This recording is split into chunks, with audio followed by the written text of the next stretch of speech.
Nyamianim ne England de me fans asem de betwato exam say ehɔ no anyamede anyamede kra ehɔ nsɛm ne nyamede na ohede we city a ɛno ada okay we kwa de no ada enim etiba me chance from England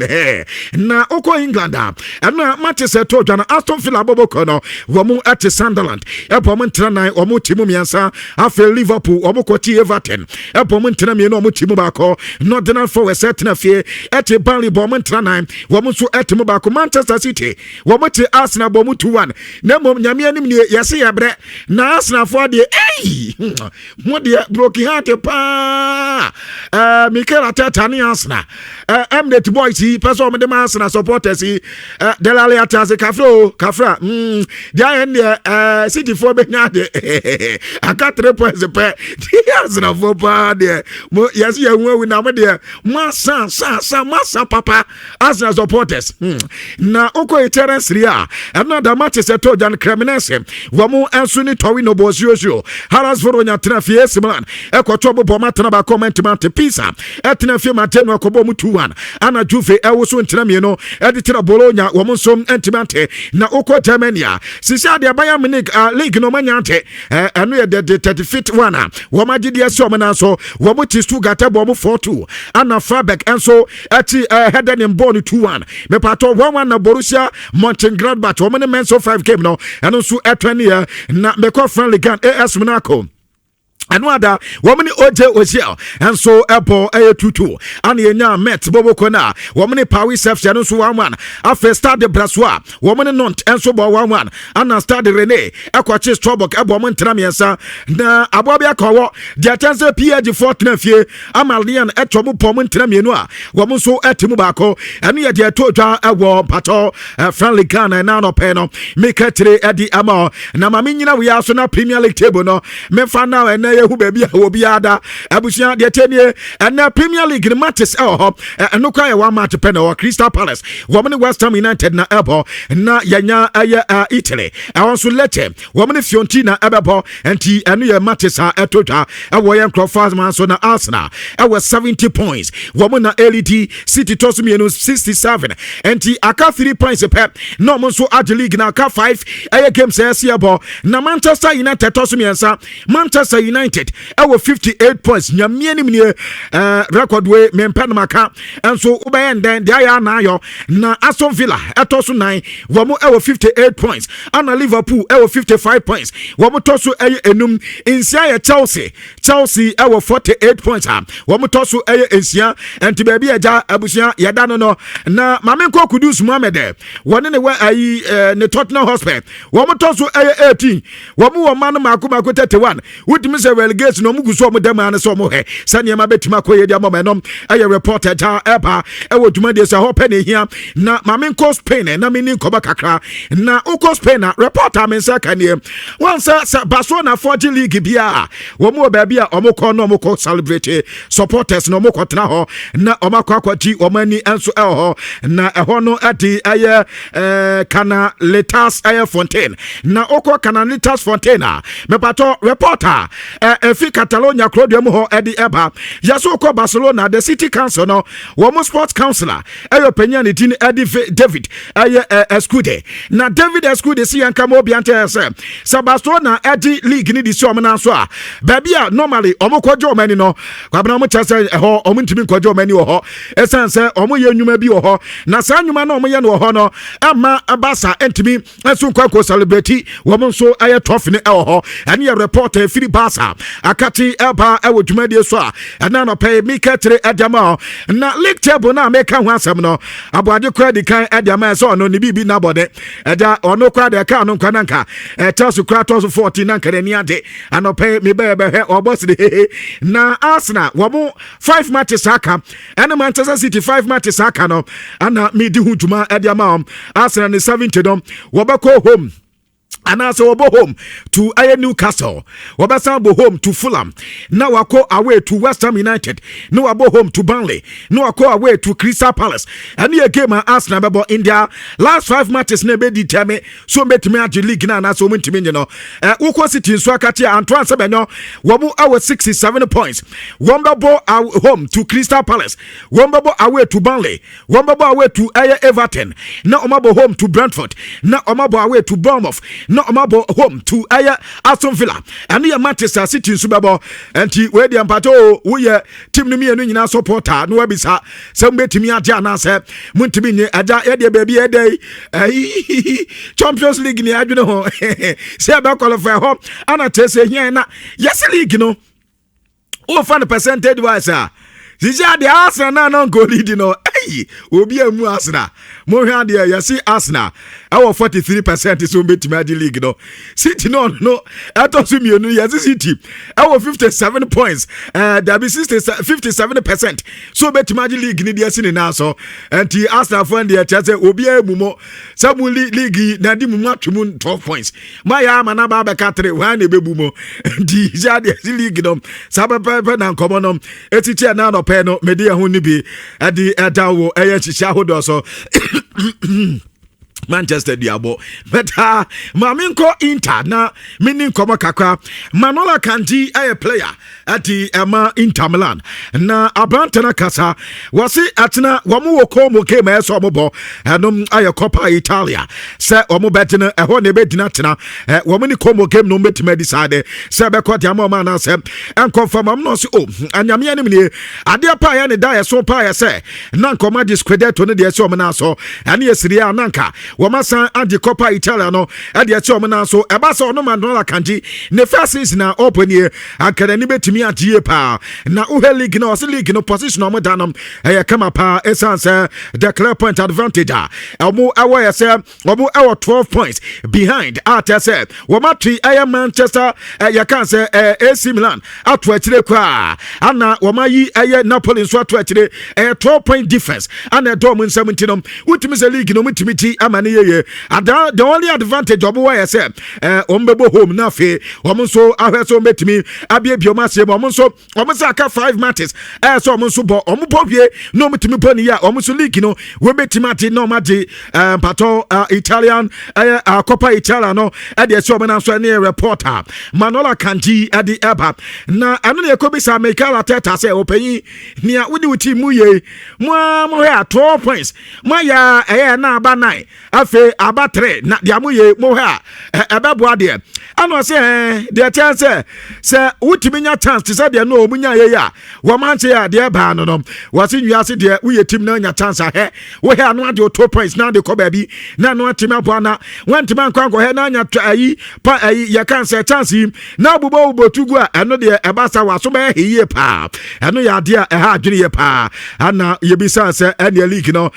matches aka na opportunity ni SM and so nyame anim nie aka another 5 matches so mo one ne boys na kasa aka tom se kwan krobia so 5 matches na aka de so mutimi de bibi se na bebo ya ebetimi aboa Arsenal boboko no anum ayen koba kakwa so Mikel Arteta Arsenal head coach Eddie Elba ewo dwumade so na no pay me ketire Eddie amana me ko Robert Lewandowski na madin koba kakra reporter busia mensaka ese ni agent no yese efi ne ya kwai wani Barca be meeting na meeting ankasa de na nkese ba so epu beta o mose somewhere me ana sa meeting no ebetimi abasom na meeting no timi ba so a yesi do mo Barca for epep so mbeja branch ne kwan esa se Barca wo gidi ye passe enimo no mu ja koda ne kwan nanka wo munya bi mane bewurawura ma tese Julian Alvarez ma anke betimi aboa Barca timi ni ye pa bere yesa branch na ye friend Robert Lewandowski ni de why na adwe sa Barca anka anya hwe kwan no another season and your reporter menseka na enyo no kwa yesi ayi Ferran Torres nso ka hom Ferran Torres nso yase Barca for chase ne ball na mu header hu su papa na Barca for nkasa de nyame anim ne mu ye boni ayefo papa akwai boa wa boa mo pa adenkwa wada na eduma te mu ye den a obehu se Ferran na go no mani ade edu se mu pinton to players amase mu pese mo to akoda no enti ane ya de fi Ferran Torres ana afi Robert Lewandowski wo makati ade eba ewoduma de so bet Madrid de yase abufuo nkwa yase Madrid fo bufuo afu no anya asem goto a Madrid so maboka aka be no mabo mo se wo mapeja ward na 85 million de akwadwa manso akwakoto players obi te se Master Antoine akoto Trent Alexander-Arnold akoto Dean Heisen Alvaro Carras ediomaba wo mo ba ya team no edija team na niam nkoye players o moto o mo nchaze ene obi a tebent di onya bi bo kakra Trent Alexander-Arnold na eno no mo si da bi sa de na ato mo pa de nyame anim nie first time o mo so makwadwa man so bo kapa di agenu atwanfe yi Germany de fo ne o mo so mo bo kapa pa na uko mo sporting director na wan say o mo de no sporting management na yaso matness di sa four players no moto mo so meja ba kokwan o mu hwe mu din o mo se Master Antoine de nyame anim nie akombe no meja ne kwan ezan so mo de we ne mesi kwase akwa se mad de beto players ade hwe wo meja players ni bi kwan na players o meja o mo kwan no Master Antoine enso ebeka wan ne reporter mensa Canada ama mad de fo ya o mo ya pa ya se wo bi a ya se Toni Kroos ko ana ya kan se Luka Modric ko mon kongo players mra yase ankasa bio mad de fonto players wo madwen no ene bo ne fa no yaso makoto players o mo de ahoden bulldozers no mkoto ba na bulldozers no mudimi emum nia wo vivio yase ha mad de tim ye no pa enti sa de o moto players o mato adwenkase fo ne betimi abo mad de tim na no ye reporter men se kam e wo duma de so na no pa me ka chire kakra edi ama awanchecha hodo so bada meko PSG na PSG sa wo kokoto goalkeeper ne din adi Lucas Chevalier adi ne bae omri Chevalier bae o mase Gigi Donnarumma anya de e ma ja fifi man fedi mu be kan bia fifi ba to Chevalier no ya di se akwaro so anya de o yaso wa san papa na PSG for so omri nda go post ma resource no munya no mo pem enti ono pa de nyame anim nie so benya bia da pa de adabi Rosani na beda Sufanov no wo mo se wo mo de to go post ma oyade say league match yo oyade wo mo de to UEFA Champions League ma oyade nti wo goalkeeper bi si a Hwani Chevalier na de ama sa akwa no yazi se akwa bo de South France wo mo squad wo mo de ko World Cup no wa hwe pa ne di kwanti mu mpiem sa abna yazo ko training grounds yazo no waya no gagai as a players no mubu omuhuni bi yazo no ni players ni nkomo no mo se ade e ha mo pa yese nanu bi nanka ese players ni nyina sia yese nanka 10 ana nanka ombe have se omudina no akwa no nkwa pesmankum ya ene gaga enti yese 10 950 pepe no ba players ni ba no adidi awie ono nkwa akọ yese ukoti ma wase players no mususa ono ane nkora ni agro di odi payfo na di agro ana players say sa na oyo ane go post wo bedam ya hwem enti yaso ko PSG akwa ne yaso buade pa nyame anim nie so oni payfo na agro enti payfo no so obuade bet team ne de ko ese ne sada eni ho ani nti ana PSG enya bo bia no mo de na to bench ene enkoba kakra men se ka na vision company si no dia company no I was so dey pa yaso aka champion for say ohia Anthony Gordon e weni team na yasetina Anthony Gordon entorat ne Bayern Munich fo bedi nkomo na enkomodie ne yase Anthony Gordon say o he Harry Kane ani Michael Olise o mo koy na fa adi ama omunti ono Anthony Gordon no Sabayan for pen na on twetwe na ase kra so okoban na no zaja o Madrid league kra ayi fo iwe su say da ben ana Newcastle ba ba league na ma wono na ni etimi ate Champions League Bayern for kra timije ama ni enti nkofo no wo mo say nkasaya wo mo ni Anthony Gordon edina akoda no wa we akra na beti ase na wakwa kwesi akan de ama Bayern Munich boboko no na enya ba ne sa goalkeeper ni dia de Lamens Manchester United goalkeeper no wodi asam na abana sabre na asesa hwe kobi sandro wonana de de ya na asasi so sa kwai na ni ade ama no no to say awe boy de that di jagopo as a penny. Chelsea abafo. Ama Manchester ababe he ofie. Enti wono la men say away boy de. Ana bisa say die enti. Ana away boy de no say anana anu ehu. Her support. Stance nim any omu body so we Manchester akwanse abasa na ntiada and recently Manchester omu bo nyina wo so omu kwa we a home no support no wo hode anka ba bia ne hade emom na osi wo kam obi ata se omu kwa we supporting base am wo de Manchester United ono semi lamens se na ni adie pa Manchester United fans na de omu ye adi amatim no any away matches ani yankoba kakra ja mensa eka ewo dwumadie so na family person so eba training na no ada ya so no so kaka motobi na tietia na niati ezan se na no da sanke bunimu maso nyina agum ada ni ti na yeye sa wo brama ayi Chelsea nka wo ba yanka bra ye bre a player ayi Ganato watna Chelsea 6 months nie won se league go ba kokura ai na we pa abuja ya ha na nya yo players no Ganato 6 months nie set us the ball league match na Ganato benya ball across and your better capacity go a busy assessment in here ayi your boy in so ya dey ya gaga yi ya kan say akwaba queen Kopama Mr. Ice Code one also 7 matches near one also say go cry na dey no we bufu number 9 Alhamdulillah kwabna 20 matches 20 matches chama say go kokra ai na just he there abuja ya dey there mayo and he said akwana ka so wan dey buy mai when find it too for some kotos as oba gaga me dey number 9 na na mpe Liam Delap number 9 Jesse and no pe Liam Delap enkoyi kra abuja ya ha nyina ni o ya ha nyina ni is ya there ya dani a laughing stock obi ati ananka Manchester 14 na enka ye omtena bia ana nyame ye omadoma no mobile beto so nkron ene Manchester to so mienza ye to so sen a ye to so nsia abusia ya ha ni da ya na enya yo ene ye report eba na enkofo ba ko musu hu ya bufu pa no aye okay kwabna ma me ye sa story fa ba nanka mi wie die na yesi Alexandro Bastoni na Barcelona 4 person moton no yesi wo mo koya nkofo nze wo mo bedi 70 million euros na Barca for say ndi omutimi ntua di 70 pa de be ye de bet akwa no so de omo yada ni nti wo mo de players be ye mienu de be mo omo Rooney Bargi wo mo se on person omo de ne ka sa transfer no ho ano mo goalkeeper bi wo ho ani din e de Yakonsu se Lavio se ho ahwan kwa bna omo so chase sa akwa no so goal post no ya de se yazi ayin for say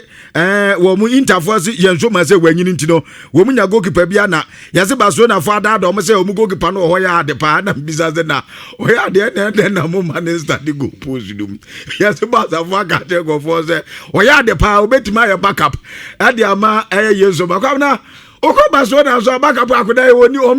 mehu ba bia Barca for akoda da grofo no and yes interfor ya je tum say sa 2 players no sanko mo ka sanko o mo pe Gerard Martin Anna yase Barca for the Gerard Martin de wo bi otimi bon tete no asa otimi bon center pair dabi on de nya de so mo de ne ba mo nti no Rooney Bag ni akwa ba ko no eya de nti no mo nti ase na wo mo fa ne mo no ye reporter men se ka wo dwumadi so ne ye de kakra de dan wo wo ye nhihya wo do so nsam do so de Bayern so anya ate medical kato se wo mo trophy title to so makoba ko 35 ni but yase last game against FC Cologne na ye de trophy do enso de ebe momo se Kilugan so tie atuana fe no aba obaye omo so omo hia ne biem to no so ombenya apam no ene enkomo kakra men se ka se Rodrigo so asa agwa go Rodrigo so yesi wakwa akonya groin injury na Pep Guardiola selfie na omo kwa yes kan no mahu de wa ebesi akwenti kwamna ma ye fancy ya eno ye dia ekoso ewo ye nkrofo so Bayern dominance of Germany, them say one way because the last 14th Bundesliga,